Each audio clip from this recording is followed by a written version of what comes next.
Hello students, welcome back to my YouTube channel Invincible Learning Hours. तो हम इस जावा की सीरीज में लास्टली मल्टी थ्रेडिंग क्या होता है ये समझ लिया है। Single threaded versus multi threaded models को हमने समझ लिया है। मल्टी थ्रेडिंग के फायदे समझ लिए हैं। आज हम लोग देखने वाले हैं कि थ्रेड क्लास क्या होती है और रनेबल इंटरफेस क्या होता है, और दोनों में कंपैरिजन करेंगे और साथ के साथ में हम इसके प्रैक्टिकल एग्जांपल्स भी देख रहे होंगे। तो सबसे पहले हम बात करते हैं कि थ्रेड क्लास होती क्या है। जावा में थ्रेड्स क्रिएट करने के दो मेन तरीके हैं। पहला तरीका है थ्रेड क्लास, दूसरा तरीका है रनेबल इंटरफेस। सो थ्रेड क्लास जो होती है वो जावा डॉट लैंग पैकेज में होती है, तो इसे इंपोर्ट करने की जरूरत नहीं है। जावा क्लास के पास बहुत सारे अपने खुद के मेथड्स हैं जिनको वो यूज करता है, जैसे कि जावा का स्टार्ट वाला मेथड और जावा का रन वाला मेथड और स्लीप, और उसके साथ यहाँ पे हमें उसका मिली सेकेंड्स हमें मेंशन करना होता है, ज्वाइन, गेट नेम और सेट नेम। तो सबसे पहले बात करते हैं कि स्टार्ट मेथड का काम क्या होता है। थ्रेड को एग्जीक्यूशन उसका स्टार्ट करने के लिए यूज होता है स्टार्ट मेथड का।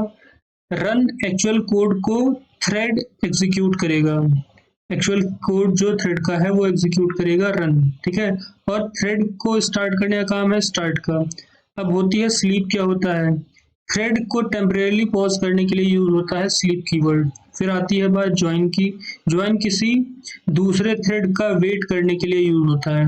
गेट नेम थ्रेड को नाम गेट करने के लिए होता है और सेट नेम थ्रेड का नाम सेट करने के लिए होता है। अब हम लोग देखते हैं एग्जाम्पल के थ्रू कि किस तरह से हम लोग इस इन चीज़ों का यूज़ कर रहे होंगे। तो हम अपने कोडिंग स्क्रीन पे आ गए हैं और अब हम लोग देख रहे हैं कि अपना जो हम एक थ्रेड क्लास बनाते हैं उसके लिए एग्जांपल। तो सबसे फर्स्ट स्टेप हम ये करेंगे कि मेन जो थ्रेड है उसको एक्सटेंड कर देंगे। थ्रेड क्लास से माई थ्रेड नाम के एक थ्रेड को हम एक्सटेंड करेंगे। उसके बाद फिर ये क्या करेगा कि रन मेथड जो है ये ओवरराइड होगा।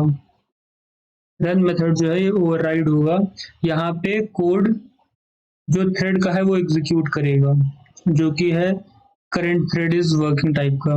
देखो यहाँ पे अगर मैं देखूँ तो जावा डॉट लैंग के अंदर है ये वाला, क्या कहते हैं, थ्रेड वाली जो क्लास है ये। अब यहाँ से वो गेट नेम से अपना क्या कहते हैं नेम उसको देगा।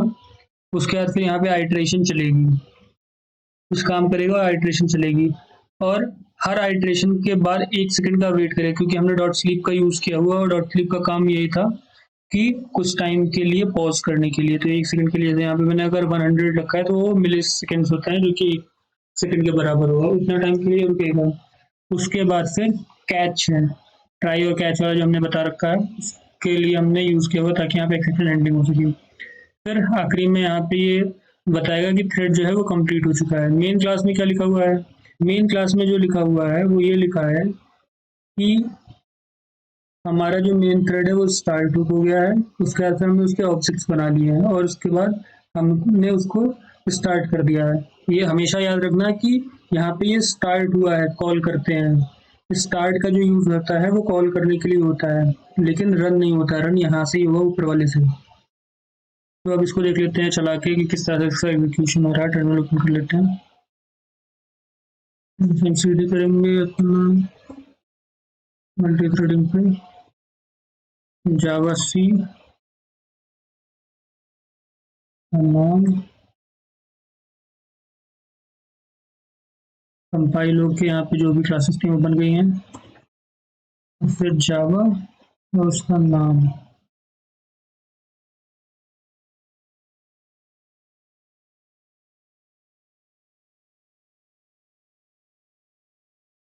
देखो यहाँ पे थ्रेड क्लास स्टार्ट हुई, थ्रेड क्लास फिर मेन थ्रेड क्लास स्टार्ट हुई, मेन थ्रेड क्लास फिर स्टॉप हुई, मेन थ्रेड क्लास स्टार्ट हुई वो स्टॉप हुई। उसके बाद फिर थ्रेड 1 जो है वो बना, वो स्टार्ट हुआ, उसकी काउंट चली। उसके बाद फिर जब वो कंप्लीट हो गया तो यहाँ पे खत्म हो गया। तो इस तरह से हमारे जो थ्रेड्स हैं वो बनते हैं। अब एक एग्जांपल हम रियल लाइफ का देखते हैं किस तरह से वो चलेगा उसके ऊपर। तो एक और एग्जांपल जो है वो है डाउनलोड मैनेजर का, जिसका काम होगा कि फाइल्स को डाउनलोड करने का, जो कोई भी फाइल्स हमारे पास होंगी उनको। पहले इसकी हम जावा सी से इसकी बना लेते हैं। पहले हम क्लास फाइल, या फिर जावा इस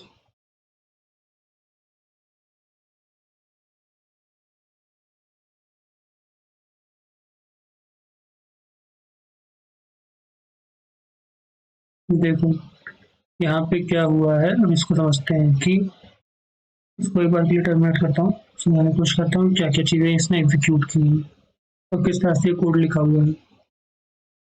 तो इस कोड में अगर हम ध्यान दें तो फाइल डाउनलोडर जो है, ये फाइल डाउनलोडर, ये एक तरह से एक्सटेंड किया गया है थ्रेड से, जिसका काम क्या है कि फाइल डाउनलोडर क्लास थ्रेड को एक्सटेंड करके बनाई गई है, मतलब ये खुद एक थ्रेड बन गई है।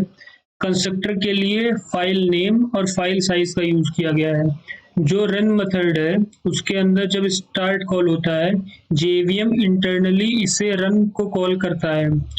जब लूप हर एमबी को स्टिमुलेट करता है और हर स्टेप पर 0.5 सेकंड का डिले होता है, जैसे डाउनलोड हो वैसे।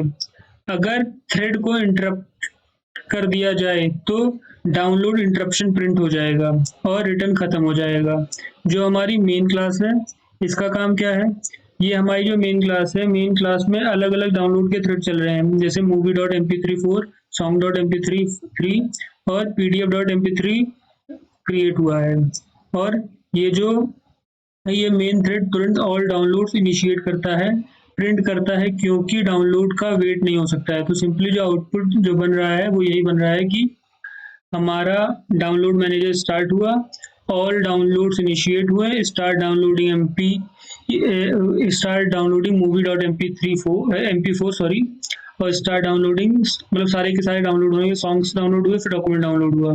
जो जो जैसे जैसे टाइम लेता रहा उसको इस तरह से प्रिंट करता रहा कि movie.mp3 डाउनलोड 1 MB इतना हुआ, और जब वो कंप्लीट हो जाए तो फिर आखिरी में डाउनलोडिंग कंप्लीट ये शो होता चला जाएगा, जिस ऑर्डर में रहेगा।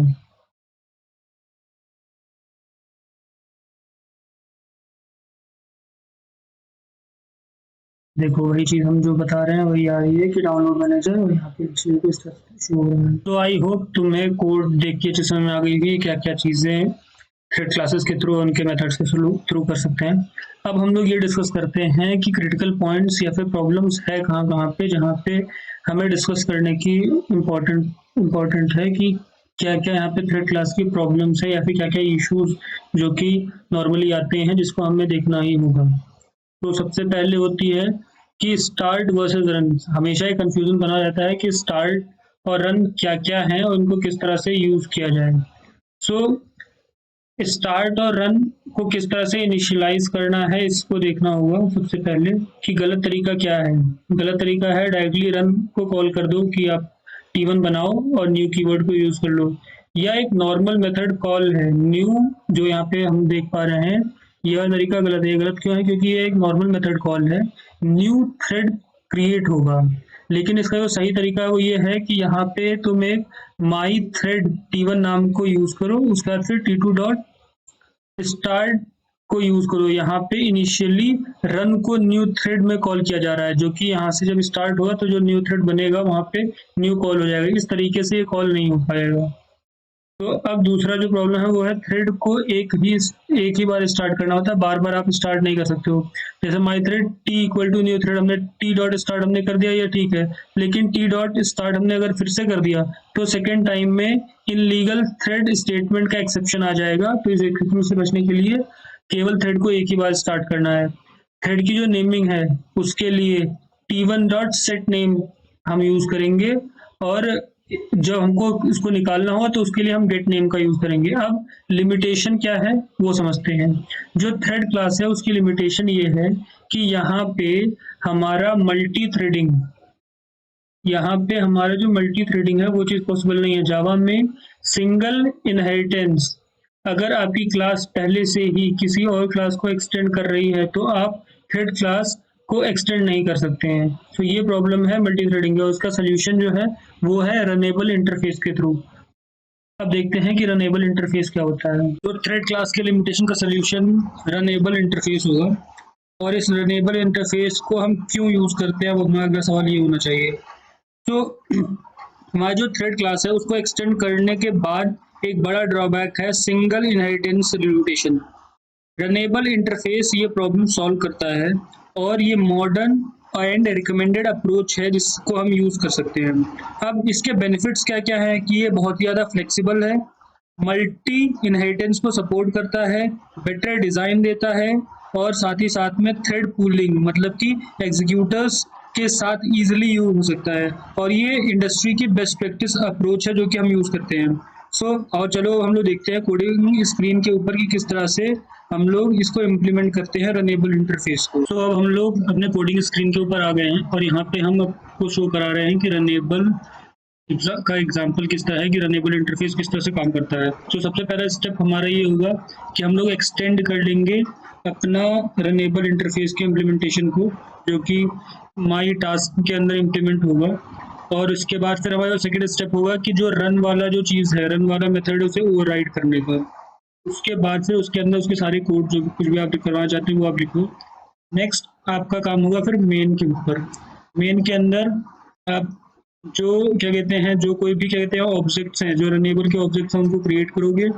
फिर उनके रिगार्डिंग जो भी क्या कहते हैं थ्रेड्स हैं उनको क्रिएट करोगे, जैसे T1 T2 T3 नाम के इसके थ्रेड्स बना दिए हैं और इनका जो अलग अलग टास्क है वो इनको दोगे कि क्या कहते हैं ये काम वैसे तो ऑप्शनल है, लेकिन अगर हमने यहाँ सेट कर दिया है कि T1 का नाम क्या है, T2 का नाम क्या है, T3 का नाम क्या है, और फाइनली हम इन टास्क को क्या कहते हैं स्टार्ट करेंगे, मतलब कि इन थ्रेड्स को स्टार्ट करेंगे और आखिरी में हमारे जब कभी भी ये कंप्लीट हो जाएगा तो फिर यहाँ पे ये ऑल ट्रांजैक्शन इनिशिएटेड का ये मैसेज दे देगा।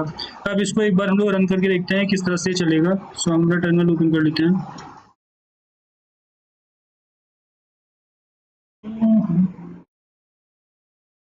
तो यहाँ पे अब हम लोग जावा सी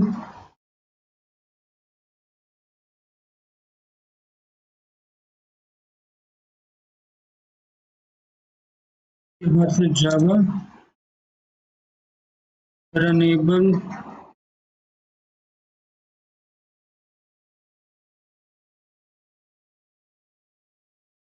तो यहाँ पे प्रोग्राम स्टार्ट हुआ, ऑल टास्क इनिशिएट हो गए और सारा कुछ करके यहाँ पे आखिरी में कंप्लीट हो गया कि डेटाबेस का बैकअप ले लिया, लॉग की प्रोग्रेस बना ली और ईमेल के लिए हमने बना ली, जो हमने कोड में लिखा है वो सारे टास्क इम्प्लीमेंट हो गए।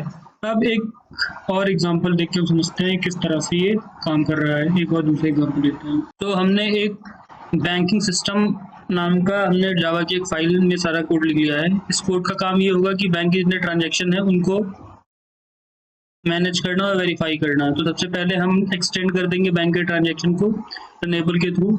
उसके बाद फिर यहाँ पे हम अपना रन मेथड लिखेंगे जहाँ पे हम वेरीफाई करेंगे कि अकाउंट है या नहीं है। फिर प्रोसेस को इनिशिएट करेंगे, फिर अपडेट करेंगे कोई बैलेंस अगर अपडेट होना होगा तो। और इन चीज़ों को करने के लिए हमने मल्टीपल अपने ट्रांजेक्शंस को एक साथ हम देख रहे होंगे T1 T2 T3 यहाँ पे सब कुछ चल रहा होगा। यहाँ पे उसके थ्रेड्स क्रिएट होंगे और वो स्टार्ट हो जाएगा। तो आओ देखते हैं कि इसको किस तरह से हम चला सकते हैं। तो वापस से खोल लेते हैं।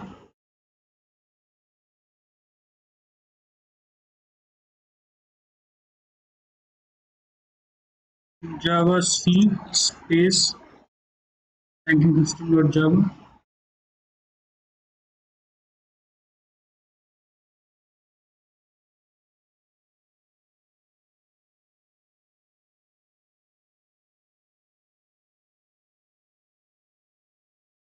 के बाद फिर हम जावा स्पेस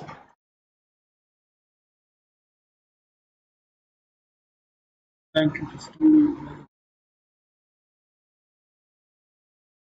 देखो यहाँ पे एक एक करके सारे मेथड को एग्जीक्यूट करके वो आखिरी में सक्सेसफुल विड्रॉल का भी मैसेज दे दिया जो हम उसे करवाना चाह रहे हैं।